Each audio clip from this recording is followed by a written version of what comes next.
नमस्कार दोस्तों, स्वागत सभी का आपके YouTube चैनल शिक्षा शास्त्री में। दोस्तों, आज हम लोग बात करेंगे दर्शन और शिक्षा में क्या संबंध होता है। Philosophy it's relationship with education. जब हम दर्शन और शिक्षा के संबंध में बात करते हैं तो हम इसको दो दृष्टिकोणों से देखते हैं। सबसे पहले तो हम ये देखते हैं कि दर्शन का शिक्षा प्रभाव पड़ता है और फिर शिक्षा का दर्शन पर क्या प्रभाव पड़ता है। क्योंकि जब हम किसी भी दो विषयों के संबंध के बारे में बात करते हैं तो निश्चित रूप से एक दूसरे को प्रभावित करने वाले अंतर्क्रियात्मक दृष्टिकोण हमें रखना पड़ता है। तो सबसे पहले हम बात करते हैं कि दर्शन का शिक्षा पर क्या प्रभाव पड़ता है। तो चलिए दोस्तों, शुरू करते हैं आज के इस वीडियो को। सबसे पहले अगर हम बात करें कि दर्शन और शिक्षा का संप्रत्यय, दर्शन से शिक्षा का संप्रत्यय प्रभावित होता है। क्यों?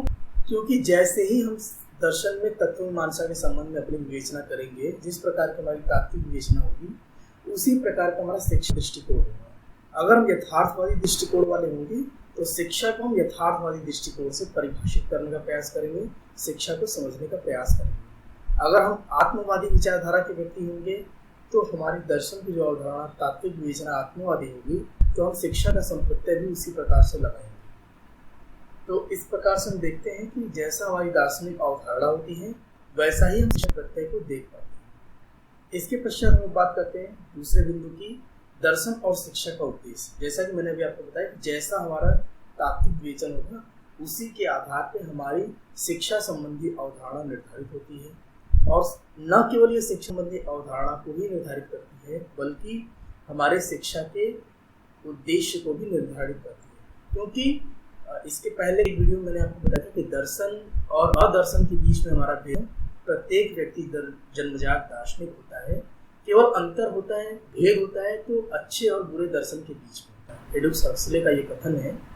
तो हमारी जो भी तात्विक विवेचना होगी उसी के आधार पर हम अपने दर्शन के अकॉर्डिंग ही अपनी शिक्षा के लक्ष्य को निर्धारित करेंगे। जैसे अगर हम शिक्षा को, अगर अपने जीवन दर्शन को हम देख रहे हैं कि हम एक अनुभूत व्यक्ति बनना चाहते हैं, एक आत्मानुभूत व्यक्ति बनना चाह रहे हैं, तो हमारे जीवन का जो लक्ष्य है वही हमारे शिक्षा का लक्ष्य भी होगा। इसी प्रकार अगर हम वैज्ञानिक दृष्टिकोण से शिक्षा को देखते हैं, यथार्थवादी दृष्टिकोण से अपने जीवन को देखते हैं, तो हमारी शिक्षा का उद्देश्य भी वैज्ञानिक और यथार्थवादी ही होगा। इसके बाद हम बात करते हैं दर्शन और शिक्षा के पाठ्यक्रम को।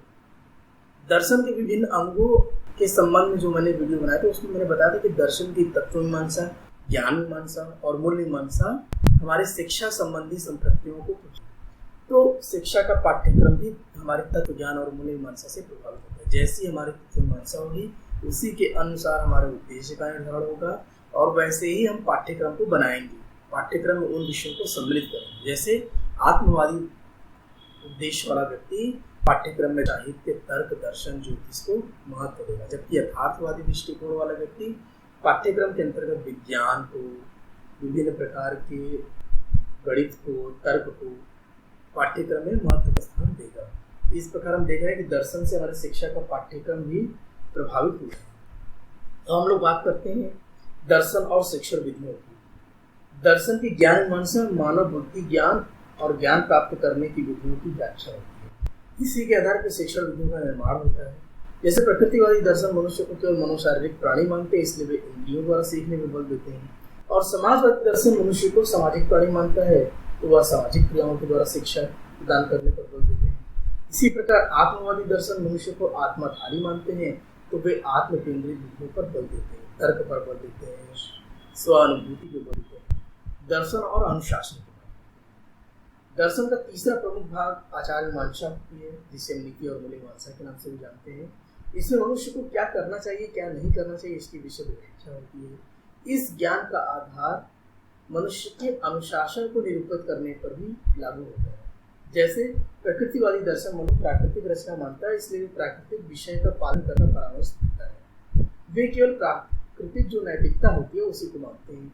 सामाजिक दर्शन मनुष्य को एक सामाजिक प्राणी मानता है, इसलिए वो सामाजिक रीति से अनुशासन को स्थापित करना चाहते हैं। वे सामाजिक नैतिकता के समर्थक होते हैं।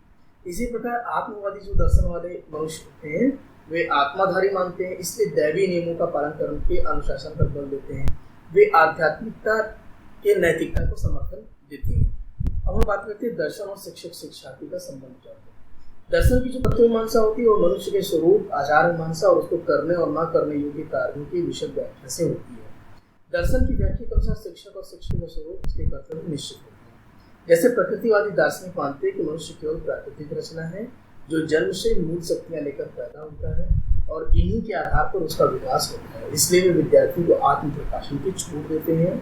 शिक्षक को केवल इतना आशा करते हैं कि विद्यार्थी उसके स्वाभाविक शिक्षा में सहायता करते हैं। जबकि समाजवादी दर्शन वाले जो मनुष्य होते हैं उसको सामाजिक प्राणी मानते हैं। इसलिए वे शिक्षक शिक्षार्थी दोनों को सामाजिक आचरण करने की सलाह देते हैं।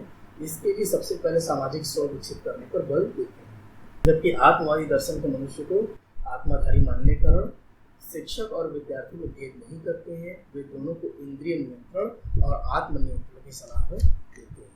तो हम लोग बात करेंगे इस दर्शन से हमारे विद्यालय संबंधी जो कॉन्सेप्ट है वो कैसे प्रभावित होता है। मनुष्य के लिए दर्शन आचार संहिता तैयार करता है और उसके लिए शिक्षा का विधान करता है। शिक्षक कब दी जाए, कहाँ दी जाए, कैसे दी जाए, इस पर भी प्रकाश डालते हैं। इसलिए प्रकृतिवादी जो दार्शनिक होते हैं वो शिक्षकों के द्वारा किसी भी से दी गई व्यवस्था का विरोध करते हैं और वे प्राकृतिक रूप से विद्यालय को स्वीकार करते हैं। जबकि समाजवादी जो दर्शन के विचारधारा के व्यक्ति हैं, प्रयोजनवादी हैं, वे विद्यालय को समाज का एक अंग मानते हैं। तो इस प्रकार हम देखते हैं कि हमारे विद्यालय संबंधी जो अवधारणा है वह भी हमारे दर्शन की अवधारणा से ही प्रभावित होती है। इस प्रकार दोस्तों हम लोगों ने दर्शन पर शिक्षा का क्या प्रभाव, दर्शन शिक्षा को कैसे प्रभावित करता है, इसके बारे में हम लोगों ने चर्चा किया।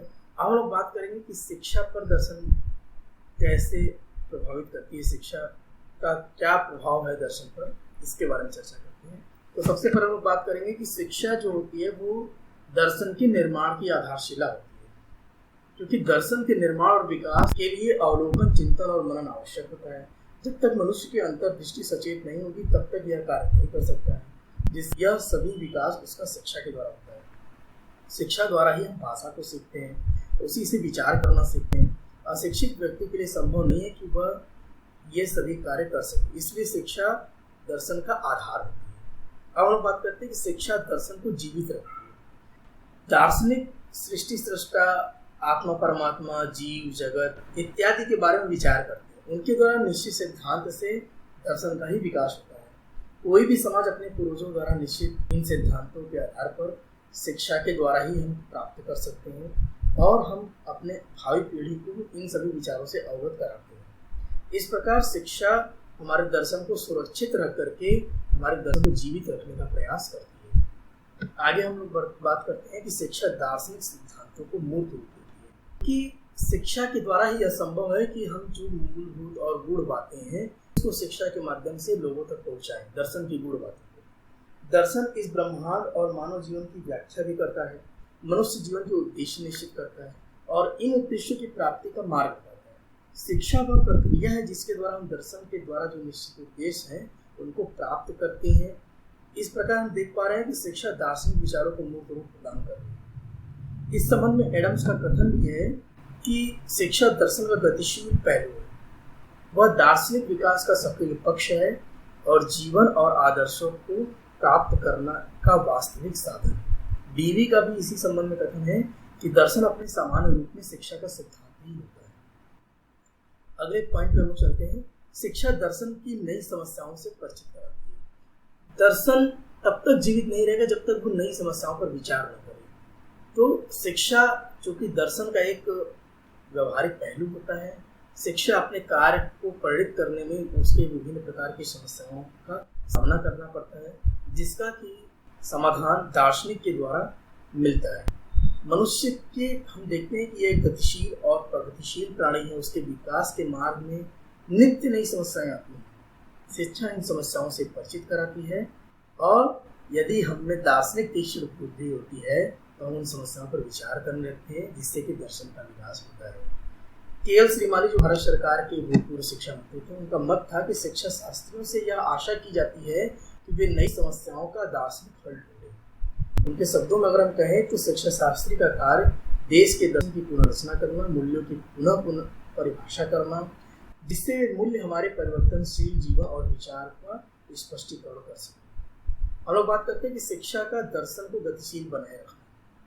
हमारे अंदर जो शिक्षा के संबंध में किसी एक क्षण भी चिंतन शक्ति का विकास होता है, हम जीवन की नई नई समस्याओं द्वारा संवेदनशील होते हैं। दार्शनिक इन नई समस्याओं का दार्शनिक हल ढूंढते हैं।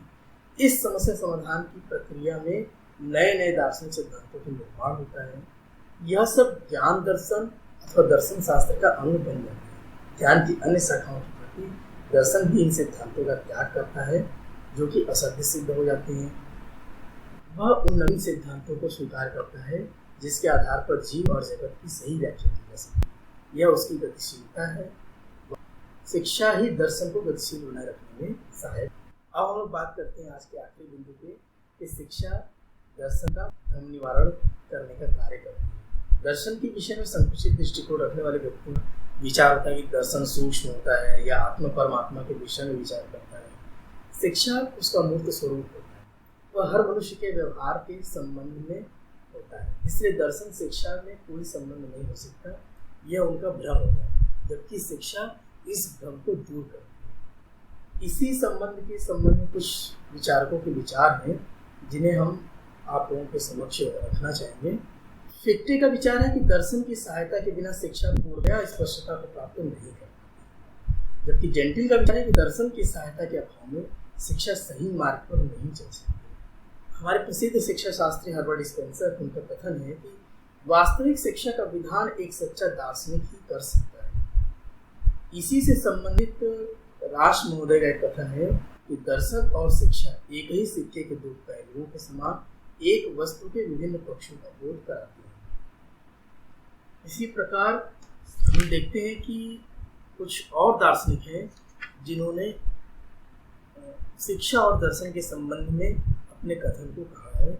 एडम्स के विचार में अगर हम देखें तो वो कहता है कि शिक्षा दर्शन का गतिशील पक्ष है या दार्शनिक विश्वास सक्रिय पक्ष और जीवन के आदर्शों को व्यवहारिक रूप से प्राप्त करने का साधन है। शापेनहावर कहता है कि प्रत्येक व्यक्ति जन्मजात दार्शनिक होता है। रश्क का कथन है कि जो शिक्षक दर्शन की उपेक्षा करते हैं उन्हें अपने कार्य को प्रभावी बना डालने के रूप में इस उपेक्षा का भुगतान दंड के रूप में करना पड़ता है।